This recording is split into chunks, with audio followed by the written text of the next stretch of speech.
Check out carmarshal.com. The link is in the description. They help support us. Banks has been a police officer for 14 years, 7 years with Newcomerstown Police. A short time ago, he described the moments when he was shot around 10:15 this morning. I was shot once, although they did fire 2 shots from the passenger in that vehicle. The 38-year-old officer stopped a black Geo Tracker near Johnson Hill Road and Post Boy Road. The car didn't have license plates, and it appeared there was a rolling meth lab in the car.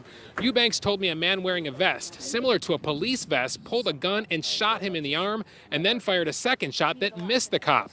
2 white men in the car took off. Eubanks briefly chased after them, but had to stop to get treatment for his gunshot wound. There has been a huge response from law enforcement looking for that car. No suspect names have been released.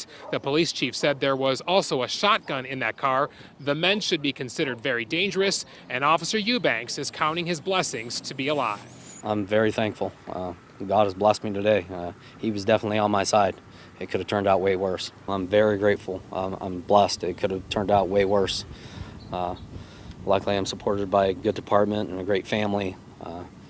And they've supported me the whole way. Earlier today, the Ohio Attorney General's office released a name and a picture of a possible suspect, but that man has been questioned and cleared. And multiple police officers are now on the streets searching for that black Geo Tracker with no license plates. In Newcomerstown, Bob Jones, News 5. Cop shoots himself, sets off massive manhunt for innocent man, all to collect workers' comp. A town was placed on lockdown, an innocent man framed, and a massive manhunt conducted to look for a non-existent assailant because a cop shot himself to collect workers' compensation. By Matt Agarist, February 20, 2018. Newcomerstown OH. On April 11, 2017, Newcomerstown police launched a massive statewide blue alert manhunt for 2 suspects who allegedly opened fire on Officer Brian Eubanks. Departments statewide combed the streets looking for 2 men in a black Geo Tracker, one wearing a red sweatshirt and the other wearing a lime green shirt.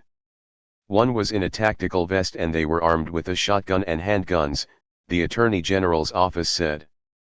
Authorities even had a suspect's name, Chaz Gilliland. Social media took to sharing the story and prayers were sent the officers' way. Local media kept the town updated on Eubanks' status, and the town was relieved when they found out he would make a full recovery. But everyone, the police departments, the state politicians, the media, and the citizens had all been duped. Chaz Gilliland never shot at Eubanks, nor did the other mythical suspect. No, Eubanks shot Eubanks. That's right.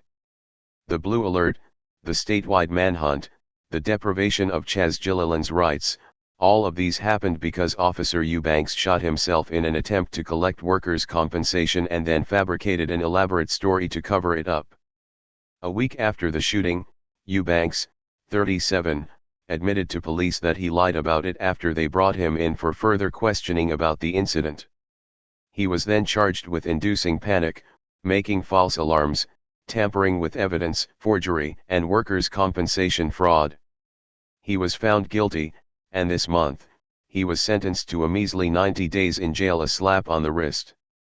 According to Cleveland 19, Eubanks received 90 days in jail, a $2,500 fine, and 500 hours of community service for shooting himself, causing a massive lockdown, lying to countless fellow cops and reporters, and framing an innocent man for a crime he did not commit.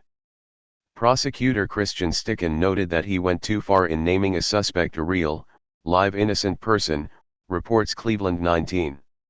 He didn't have to do that. He gave such detail, what clothing he was wearing.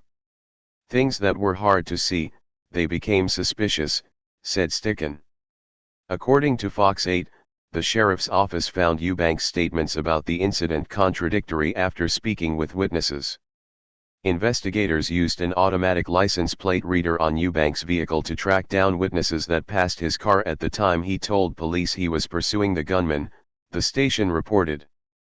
One key component to Eubanks' web of lies was that the Geo Tracker had no license plate. If it had a license plate, it would have been picked up by the ominous license plate scanners on his police vehicle. Not even Eubanks anticipated the police state power his vehicle possessed. Apparently, police cruisers scan and maintain a log of every single car's license plate that passes it. Innocent or not, you are entered into a database for simply driving by a cop. But that's another story altogether. When police began tracking down all the people who drove by Eubanks at the time he claimed 2 meth heads shot him, none of them could corroborate his fictional account. When police asked him why it was that none of the witnesses they tracked down saw anything remotely close to what he claimed happened, Eubanks was brought in and admitted to making up the lie. What happened to Eubanks for weaving a web of lies, falsifying police reports that sparked a statewide manhunt for 2 non-existent suspects, and tarnishing the name of an innocent man? Well, naturally, he was sent home to his family. Cleveland 19 News Cleveland OH.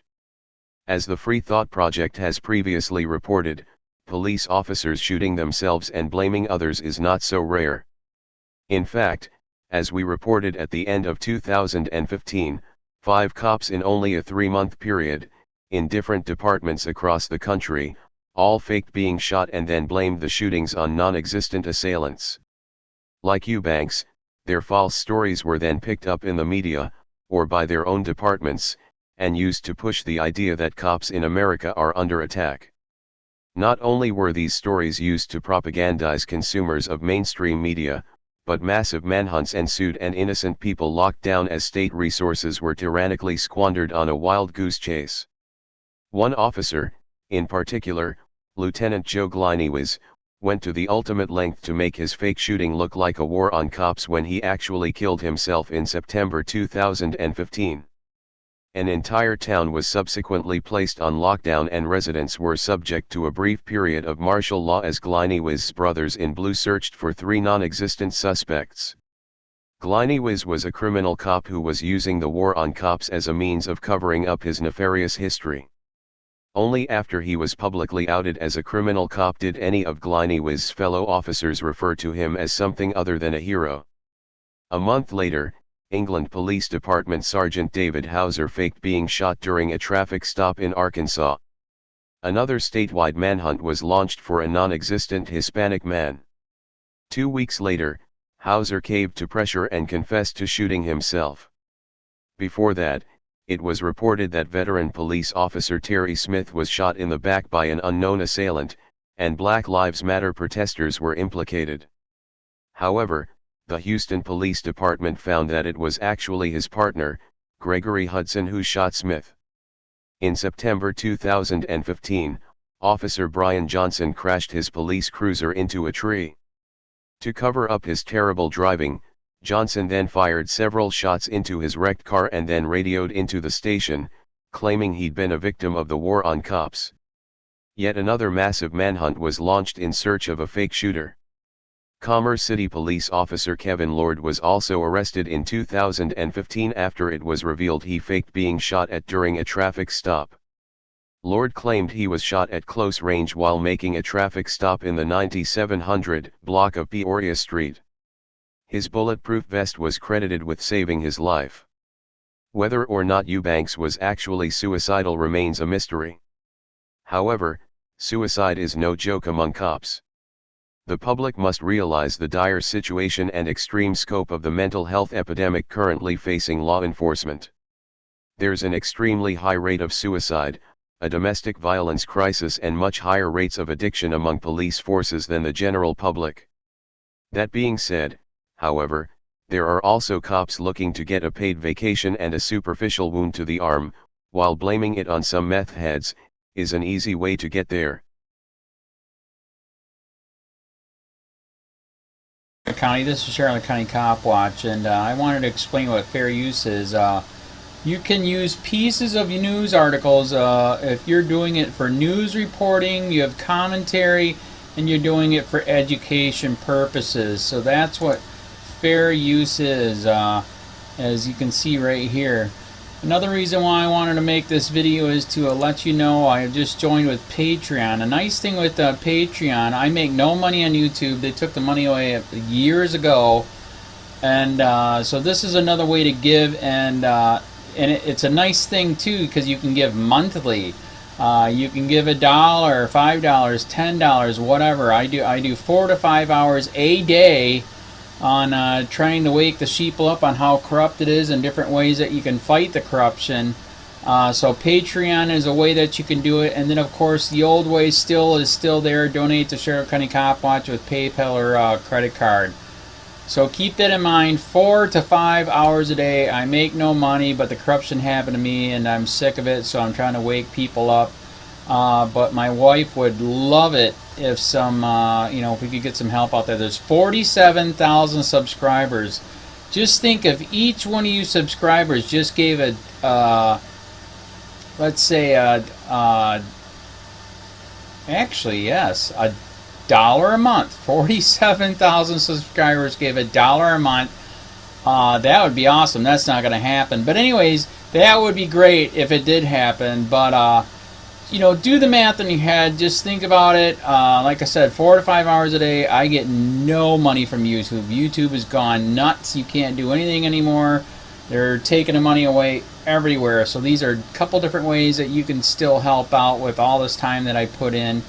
And as you know, I'm in a special situation where, at least I can do it. 4 to 5 hours a day.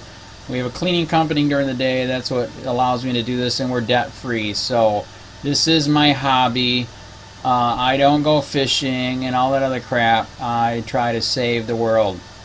So help me out to make the wife happy, man. In fact, if you guys did give $1 a day, and there was 47,000 of you, and you did it, and each of you gave $1, and that was every month, oh my God, yes, I could quit. I could start suing them. Another idea too that we have is, if I got some funds, we could actually contact everyone that has been ticketed and or arrested and put in jail and start sending them postcards to let them know we're here, and to see if everything went all right, and if it didn't, find out their story. So we could even do more investigations and more lawsuits. Lawsuits take money.